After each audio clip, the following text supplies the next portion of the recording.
Salut, moi c'est Caroline, je suis maman de 10 enfants, j'habite la banlieue de Gatineau et puis j'aime vous amener partager mon quotidien pour vous montrer qu'il est possible, même si on n'habite pas à la campagne, de quand même s'approcher de l'autosubsistance. Donc, petite note pour ceux qui ont écouté mes vidéos passées, avant de vous poser des questions. Oui, j'ai fait mon toupette, je le fais une fois de temps en temps, je le laisse pousser, quand je suis tannée, je l'attache en haut de ma tête. Une fois de temps en temps, je le refais, donc posez pas de questions, c'est aussi simple que ça. Si jamais ça vous intéresse, je peux vous montrer comment faire votre propre frange. Juste me dire en commentaire si c'est quelque chose qui vous intéresse, sinon c'est pas grave, mais ça fait juste partie aussi un peu de l'autosubsistance, de pas toujours aller chez la coiffeuse pour faire vos cheveux. Donc, aujourd'hui, je sais que je vous avais dit dans la dernière vidéo que je vous apporterai avec moi pour vous montrer comment j'étais pour conserver mes brocolis, mes choux-fleurs.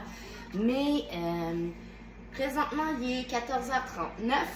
En général, petit monsieur ici se réveille vers 15h. Et puis, étant donné qu'il s'est réveillé un peu plus tôt, je me suis dit, je vais en profiter juste une petite vidéo courte sur quelque chose qui est controversé. Je ne savais pas, ça a l'air que c'est controversé. Je savais que la tourtière du lac Saint-Jean, c'est controversé, la recette. Chaque famille a sa propre recette, c'est vraiment particulier. Oui, c'est vraiment particulier. Mais je ne savais pas, ça a l'air que la sauce à spaghetti, en Europe, je crois qu'on appelle ça la bolognaise. Ça a l'air que ça aussi, c'est controversé. Chacun a sa petite version, chacun a ses trucs, ses petites astuces. Donc, aujourd'hui, je vais vous amener avec moi super rapidement, vous montrer grâce à la majorité des produits, ok, mettons 50-50, des produits que j'ai conservés l'année dernière, comment je peux faire une bolognaise super rapidement. La préparation est rapide, c'est la mijotation. La mijotation, oui, c'est ça. C'est le temps de cuisson qui est plus long, mais ça prend à peu près pas de temps parce que tout ce qu'on fait pendant que ça cuit, c'est une fois de temps en temps venir touiller, puis c'est fini. Donc, venez, je vous montre ça. Donc, tout ce que ça prend. Honnêtement, il y a plusieurs variantes que moi, j'applique. J'y vais tout le temps avec ce que j'ai sous la main. Donc, du porc haché. Quand on était sur une ferme, on faisait notre propre viande. C'était super. Là, malheureusement, je dois l'acheter. Mais j'essaie d'acheter le plus de qualité possible. Donc, ça, c'est du porc haché. On peut faire juste une sorte de viande, soit porc, veau ou bœuf. Le mieux, c'est de faire un mix des trois. Présentement, ce que j'ai, c'est le porc haché. C'est ce qui était le moins cher pour la qualité de viande que je voulais. Donc, je prends ça. Du thym. Je sais pas si vous pouvez voir. Qu'on a fait pousser nous autres mêmes. L'origan. Le basilic, poudre d'ail, non, c'est pas la mienne. Conserve de tomates. Ceci est un peu liquide, mais étant donné que ça va mijoter vraiment longtemps, c'est pas grave. De l'huile d'olive naturellement. Et c'est un petit passe-partout pour moi présentement, c'est comme ça, de la salsa, je sais pas si vous pouvez voir, il y a comme un reflet. C'est de la salsa que j'ai fait l'année passée. Donc, en temps normal, je couperais un peu de poivron, un peu d'oignon, un petit peu d'aromates que j'ai réajouté, mais je les ai toutes déjà ici. Donc, je vais ajouter mon petit pot de salsa, puis ça va économiser beaucoup de temps. Autre chose aussi, à la fin, à la toute fin, peut-être 15 minutes avant de servir, 20 minutes. J'ai ajouté de la crème. On peut prendre du lait aussi. J'aime bien la crème de cuisson. Ça va donner un petit goût de beurre. Ça va être onctueux. Oui, bébé, minute. Et un dernier élément.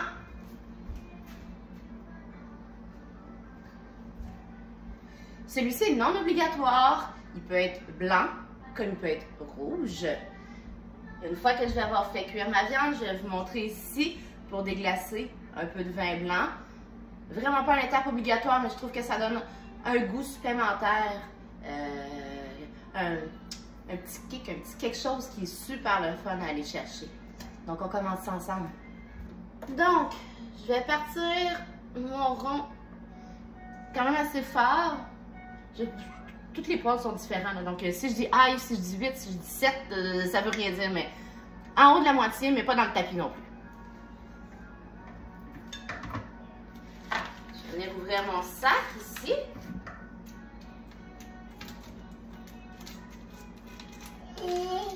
Bébé, touche pas.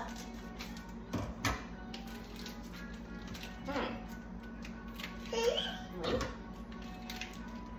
Et voilà. Ah!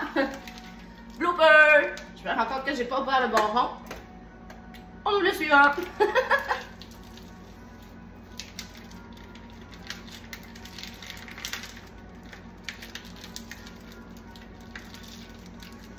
Pas toujours évident de travailler à une main.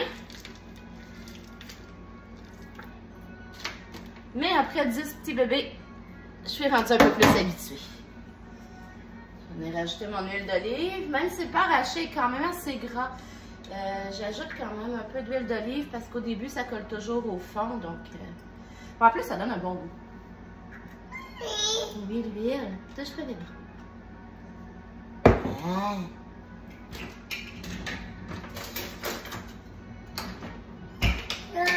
Oui, pour ça. Et maintenant,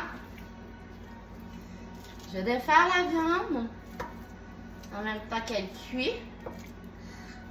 Et vous voyez, c'est pas l'idéal, mais j'ai sorti à 10 h ce matin. OK?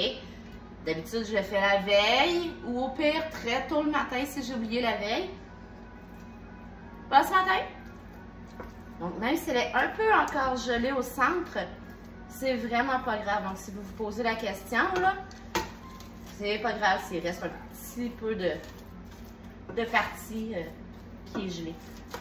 Donc, je vais attendre que mon rond se réchauffe. Puis, une fois que ça va être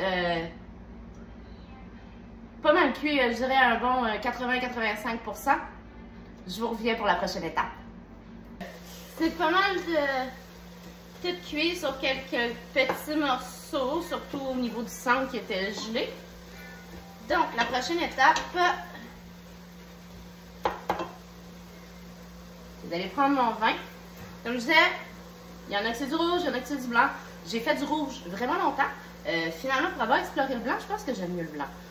Essayez les deux, puis vous me direz dans les commentaires si jamais vous essayez, est-ce que vous préférez le rouge ou le blanc?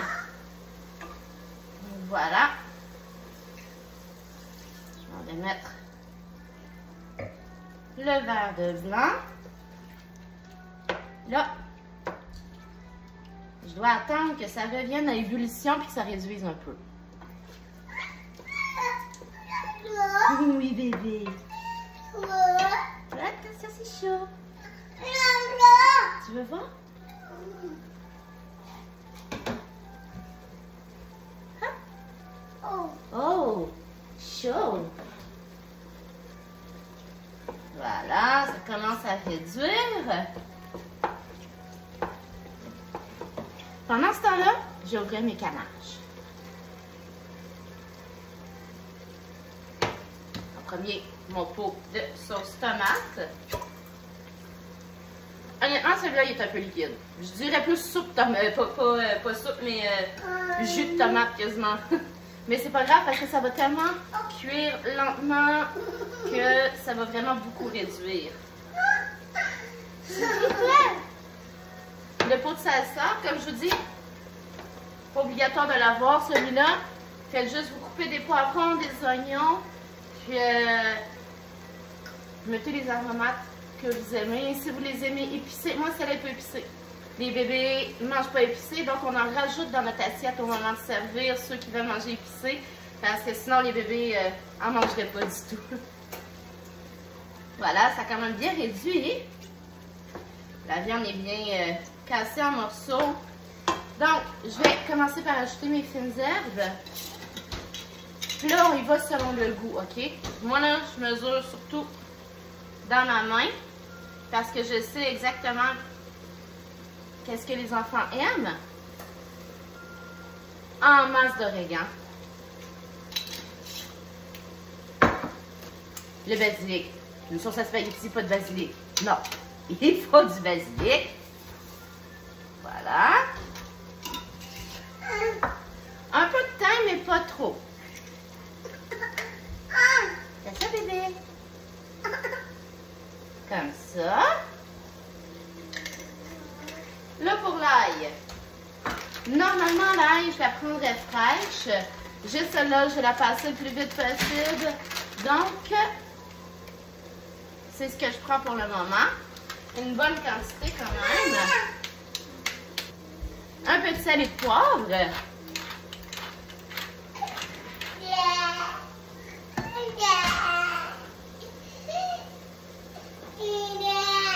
Je prends toujours, en fait, je prends jamais ou presque un sel de table. La raison est simple, le sel de table blanc est déminéralisé. Donc, toutes les bonnes sources sont retirées du sel et ça vous laisse principalement avec quelque chose qui goûte le sel, mais qui va faire monter votre pression, qui va faire tout ce qu'on ne veut pas que le sel fasse. Ce sel-là, vraiment bon pour la santé, c'est un sel rose de l'Himalaya. Il y en a aussi, surtout aux États-Unis, ils ne jurent que par le Redmond Salt.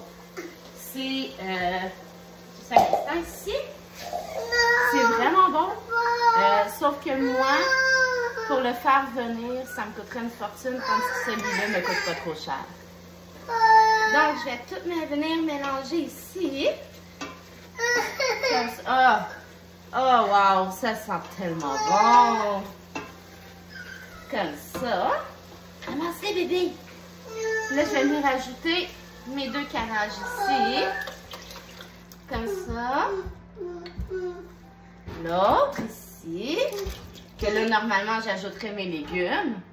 Un petit truc comme ça que j'ai entendu d'un Italien. Vraiment, là, j'ai adoré. Si vous faites vos canages, là, vous avez travaillé combien de temps pour être capable de remplir ce pot-là? Regardez tout ce qui reste. C'est pas vrai qu'on va gaspiller. Regardez ça.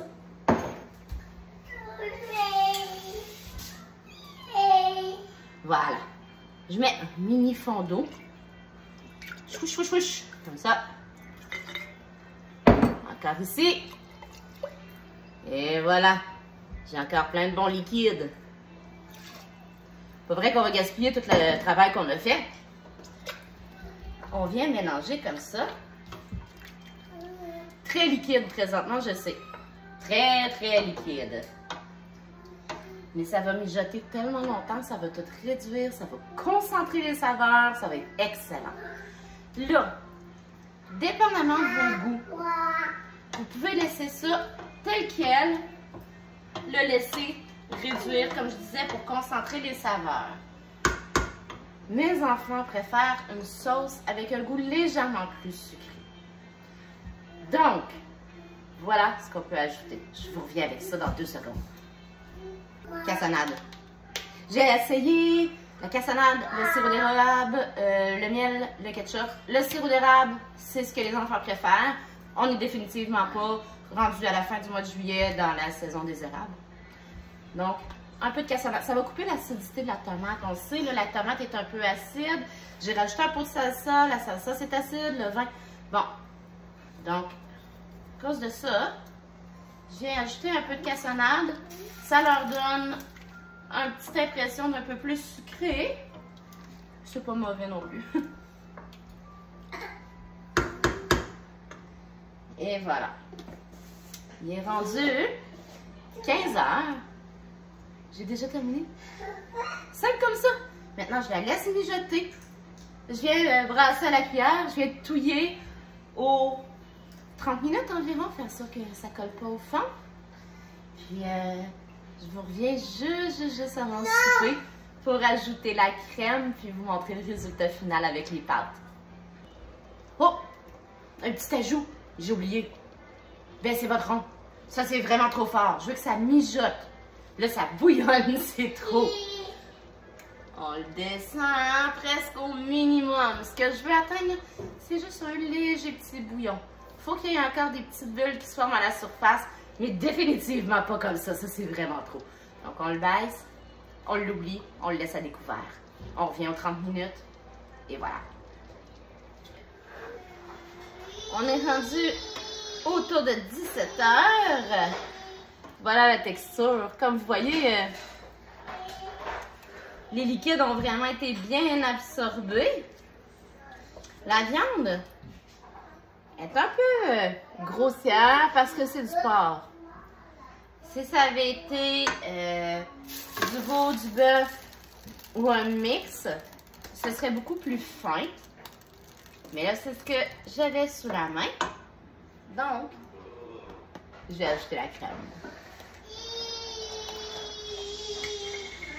Vous entendez, il y a beaucoup plus d'action. Tous les bébés sont réveillés, tout le monde s'amuse. Encore une fois, je vais à l'œil. Je veux atteindre une belle texture crémeuse, onctueuse, mais je veux pas une sauce rosée. Donc, on y va au feeling. C'est selon vos goûts aussi. Je pense que c'est bien.